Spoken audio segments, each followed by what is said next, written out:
রাজধানীর বিজয় সরণির এক হোটেলে গণমাধ্যম কর্মীদের সাথে মতবিনিময় করেন বাংলাদেশ জামাত ইসলাম।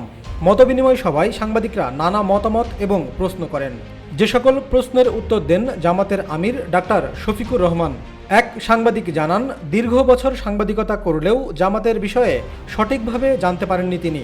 জামাতের অনেক বিষয়ে ভুল তথ্য সমাজে প্রচলিত আছে বলেও জানান তিনি। আমি শুধু না, আমার মতো অনেক ভুল তথ্য আমরা জানি। আমার কাছে এটা নতুন উপলব্ধি। অনেক অপপ্রচার আছে, আসলে সত্যতা আমরা জানতে চাই। অপর আরেক সাংবাদিক ডিজিটাল সিকিউরিটি আইন সম্পর্কে জানতে চান।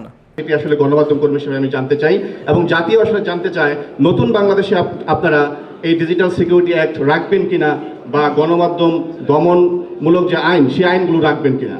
মতবিনিময় সভায় জামায়াতের আমির শফিকুর রহমান তথ্য পুরোপুরি মানুষের কাছে পৌঁছাতে পারেননি, তার ব্যর্থতার দায় স্বীকার করে সকলের সহযোগিতা কামনা করেন। আমরা 15.5 বছর আপনাদের সামনে খোলা মনে খোলা পরিবেশে আমরা হাজির হতে পারিনি বলে দুঃখ প্রকাশ করছি। আমি যদি অসত্যকে প্রতিরোধ করতে চাই, শুধু ঘরে বসে আমাকে ফর্মুলা দিলে তো হবে না, আমাকে রাস্তায় নামতে হবে, রাস্তায় নামে নেতৃত্ব দিতে হবে। এ বিশ্বে যতগুলা পরিবর্তন হয়েছে ওই ব্যক্তিকে কেন্দ্র করেই পরিবর্তন হয়েছে। আলোচনার এক পর্যায়ে তিনি গত 15 বছর জামায়াতের উপর চালানো সকল নির্যাতনের জন্য আওয়ামী সরকারকে সাধারণ ক্ষমা ঘোষণা করেন। দল হিসাবে আমরা কোনো প্রতিশোধ নেব না, তবে এটা আশা করব যারাই রাজনীতি করবেন তাদের জন্য আল্লাহ একটা রাজকীয় মন দেন।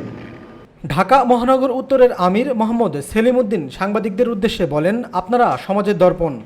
বন্ধুগণ, যদি আপনারা তো অনুসন্ধিৎস মানুষ, আপনারা খবরের আড়াল থেকে খবরকে, আপনারা ভেতর থেকে খবরকে বের করে নিয়ে আসেন।